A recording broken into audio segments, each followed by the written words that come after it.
Did it look like I was done? Sorry.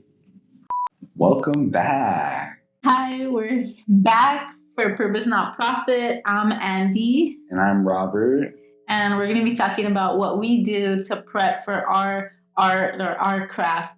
Yeah, and just to share different struggles that we've gone through or that we see maybe ahead of us or that we've seen other people go through in our art. Mm-hmm. So before we get into all that goodness. Oh, yeah. So in our last episode, we had a jar of Skittles. And we asked you, our viewers. Hi, Mom. We did count the Skittles. There's not that many anymore because they have been eaten. As promised, the person who wins the Skittle competition gets a car. A car? Is that not right? So, Steven Torrijos, whoever you are, you guessed 211 Skittles, and that was the closest. That was the closest. We had a grand total of 268 Skittles. Yeah, in that little jar. Like, I don't know if you remember seeing it, but it was like literally like not that big. I told you it was. Somebody texted me their guess, and it was way closer. Really? Yeah. What was their guess? Their guess was 250 Skittles. Oh. And I was like, write it in the comments, and they never did, so not getting a shout out. Sorry. And you're also not getting a car, apparently. Okay, so we're going to talk about what kind of things we do to prep for our craft. I know in our last video, we didn't really say who we were, what we were all about. So for what I do, I write poetry, I do spoken word. It's okay. I do spoken word, and I draw and I paint, and I do graphic design. I have different outlets, but kind of my main focus is I would say it's drawing art, visual art. Is there a prep? Is there a prep before you go into drawing or coloring something? Honestly, I'm not like, I wouldn't say that I'm like an educated artist. I haven't taken hardly any art classes. Yeah. But I did go to school for graphic design, so I have that kind of under my belt and that kind of training to where sometimes I'll do like a basic, like a quick sketch just to kind of get the idea out and to get like the, what's it called? Like the dynamic of the image and like see kind of where things are placed. It's really not anything special. I wish I had an example for you because it's just literally like I have to get it from my brain to the paper right now, right, or else I'll forget. So I'll do that. And sometimes I'll actually work on it at that moment, which I'm trying to get better at doing because it helps me to get it out of my system. But most of the time I won't go back to it till later, maybe even sometimes like a year or so later, which is a habit I gotta kill. Yeah. But it's not a horrible habit. It's just something that I would like to get more consistent with. It's just thinking of an idea and accomplishing it. But yeah, so I'll just do a basic little sketch. And then if sometimes I don't even do that. I'll just have the idea in my head and just kind of go for it. Which took me a long time to be able to do, to be honest, because I remember like when I was younger, like in high school and stuff, and I would have this image in my head that I would want to draw.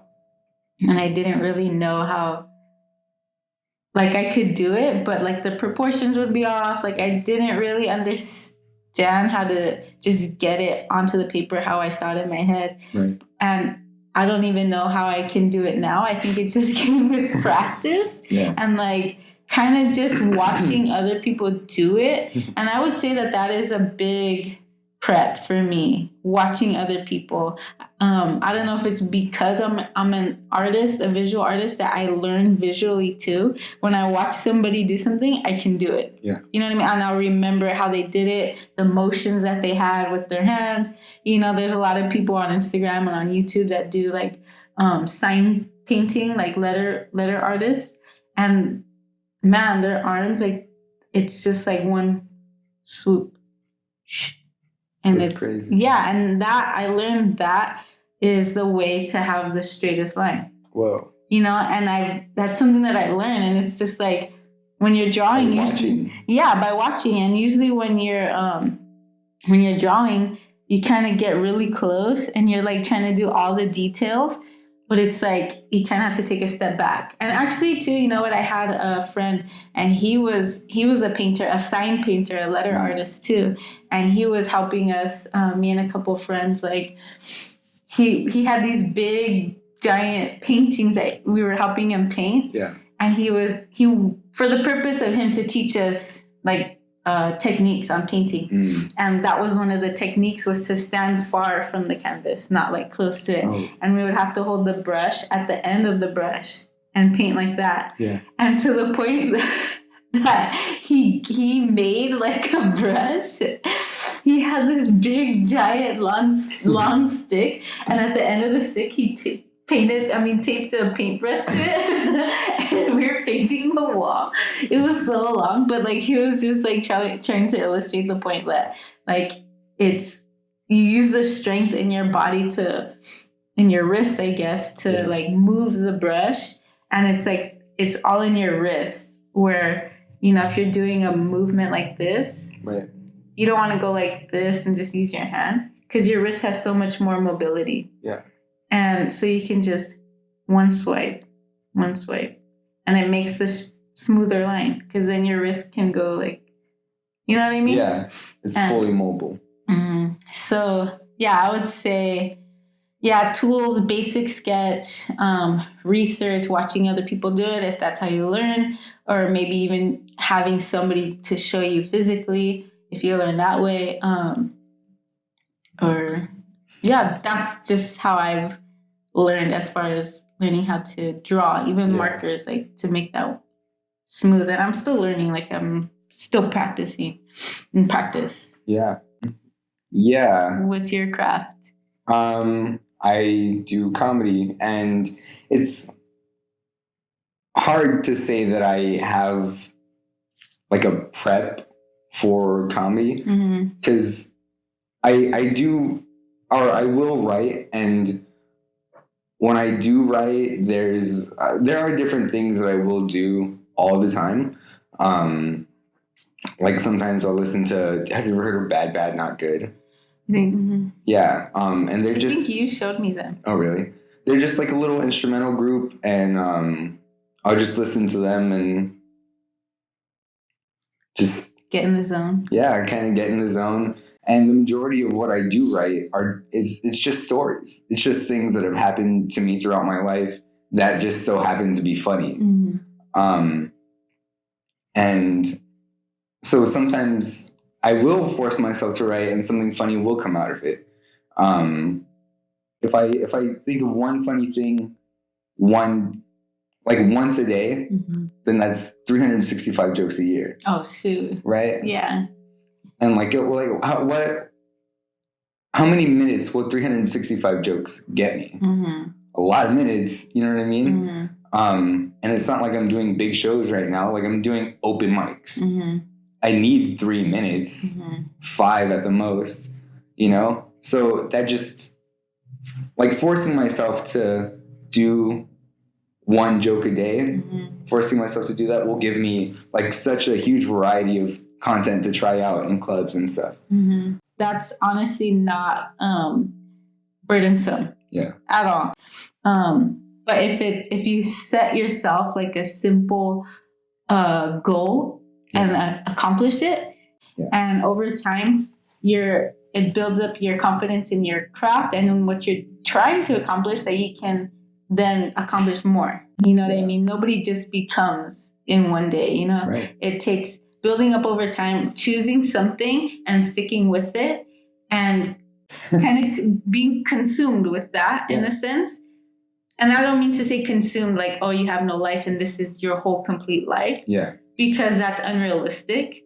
But kind of just choosing that, and that's your focus. I think a lot of preparing for your craft is preparing for what comes with being successful in your craft, right? And not to jump the gun, but you do have to prepare to be successful, even if there is still that doubt. It's going to be there. And don't be afraid of doubt. Don't be afraid of failing. And even if you do fail, it's not like, well, I mean, I tried and I failed. I can never do that again. Like, how many times can you take your driving test? A bunch. A bunch.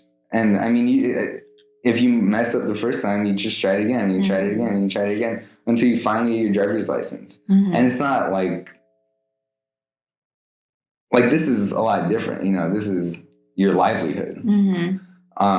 So it's worth it. It's worth keep it. Trying. It is worth it. You know, and this is potentially your love. This is potentially your passion. This is what drives you.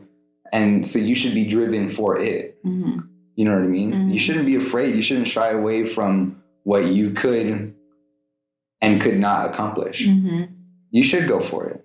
There was a book that was written by the guy that invented the light bulb. Right. I'm not exactly sure who that is. I think it was Edison. That's what they say. So the book was called 999 Ways to Not Make a Light Bulb. And to me, that is so profound. Yeah. Like if whoever made the light bulb, maybe it was Edison, maybe it wasn't. If they did not make the light bulb, where would we be right now? Yeah, straight up. Like, it's such a big thing. It really is. And to realize how many times they failed at it, but yet when they got it, it changed the world. Really, it changed the world. Right, because, I mean, without success, you won't have failure. And without failure, will you have success? Oh, deep, bro.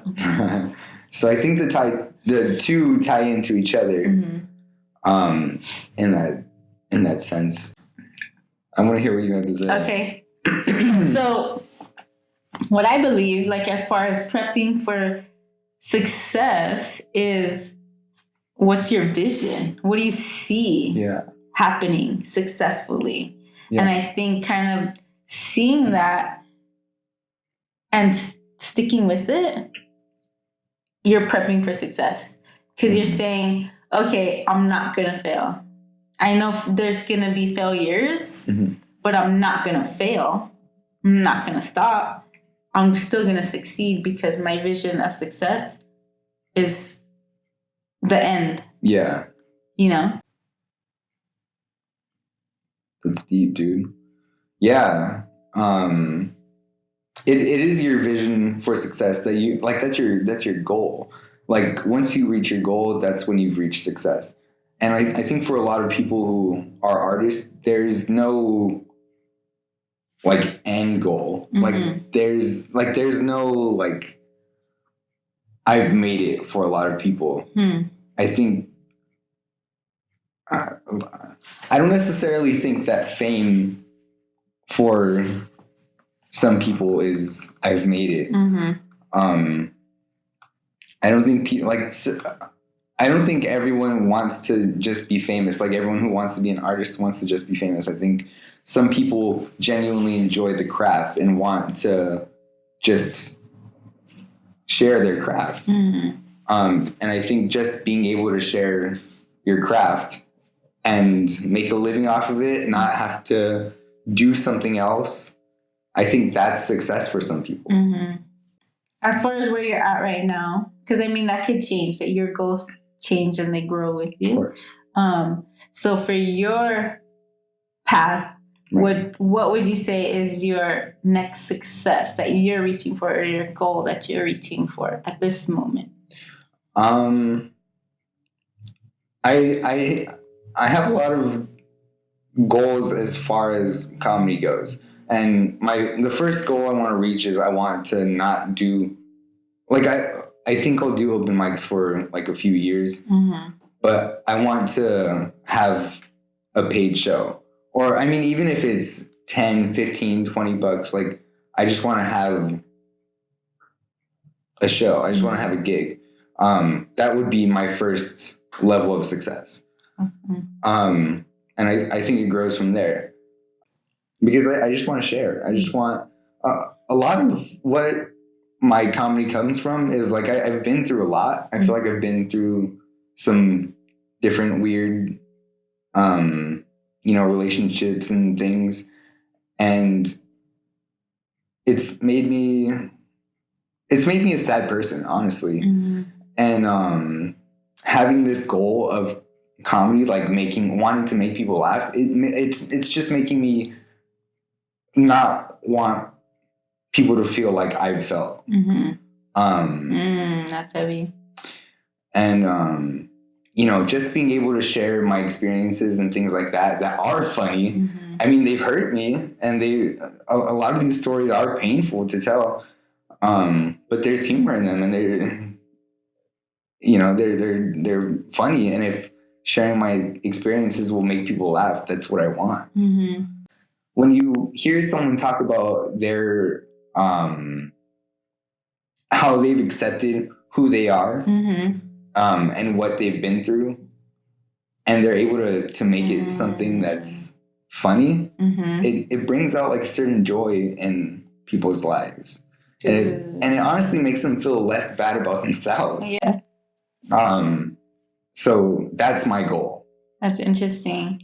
So it's kind of like you're saying you're willing to be vulnerable so that other people can feel joy out of, your shortcomings and all that stuff. Yeah, definitely. And at the same time, like, you kind of get to step outside of the box for a minute and look at yourself and be like, hey, it's kind of funny. Like, not like kind of take yourself out of the story that it was, and say like, hey, you know what? Like, it's kind of funny. It's not. It doesn't have to be so weighty anymore. And it kind of lifts it and lifts it and lifts it. And of course, like, over time, we go through different things, and we have to figure out how to make it. I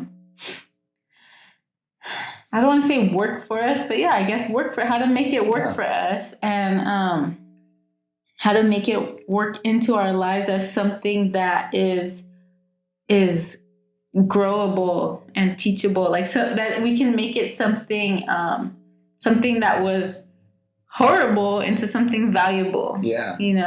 And let it help us to nourish us instead of become like a poison. Yeah, I agree. It could be toxic, talking about those things, and it's scary to be vulnerable and share a lot of these things because it is weird. It is weird. But I mean, it's worth it. Seriously, dude. Like, honestly, something that I've learned as far as even doing my art, doing my poetry, I share some pretty like deep stuff. And even just the things that I've shared are not even everything that I've written, like I said, or the drawings that I've drawn are not all the ones that I've drawn, and they come from real places. And to share that and to kind of put hope into it, like how you're saying, like, to laugh about it, to put that hope into it, like, hey, it's still funny. Or for me, like, for my experiences, to be like, hey, like, this happened to me, but I still moved forward. Like, I still kept going. Like, it didn't keep me there, because there's always going to be another horrible experience, and I don't mean to be like doom and gloom, but like, life is not easy, and for us to be able to use that to our advantage and to other people's advantage, that's the goal, I think, is we can relate to each other on a more personal level where we can talk face to face. There's no the bridge between that is everybody suffers. There's even a quote or something that people say like misery loves company. Yeah. You know, and that's true, but in a positive way. That's how you can relate to people and say, hey, you have this problem, I've had that problem. How can I help you to move forward? Because I move forward. Be malleable, be able to learn from different people, because you're not going to learn from the same person every time. Yeah, true. Ooh, that's good. So getting perspective from two different styles of comedy, two different types of people from two different parts of the United States or whatever, you know, just helps you grow in your craft. Mm-hmm. So, you know, with that being said, like it is scary and it is weird to accept that this is who you are. This is what you want. This is what drives you. So, you know, just don't be afraid. Yeah, I was gonna say, like, I feel like failure, the words in themselves, failure and success, have such a weight on them that it almost feels like it's like say if you have like those old school scales right here, and there's failure and there's success, one on each side. If you land on the failure side, you're just gonna go boop, no chance of success. Right. And if you land on the success side, you're just gonna go boop, never gonna fail. I'm good. No, there has to be a balance, because it's not all or nothing in that sense. It's not. Yeah. I mean, you got to try and fail and try and succeed. Mm-hmm. Before we go, we actually have something, and it's really cool. And I think you posted it on Instagram earlier. Stickers. We have stickers. Yeah. So that's pretty much all we have for this video. Honestly, just don't be afraid of being yourself. Like, it's so hard. It really is hard to. It really took a long time for me to tell people around me that I wanted to do comedy, because it's so out of the norm to want to do a job that's not a job. Like, this is genuinely something that I love. You know, that's pretty much it. Yeah, I feel like that should be maybe our next topic is our coming out story. Like how our story of like accepting ourselves. Yeah. In a sense. Yeah, because that is who we are, a part of who we are. So that's all. I mean, we'll see you guys Thanks soon. for watching. Yeah, thanks for watching, taking the time out for us. Bye, Mom. Love you. May I have your attention, please? The library will be closing in 30 minutes.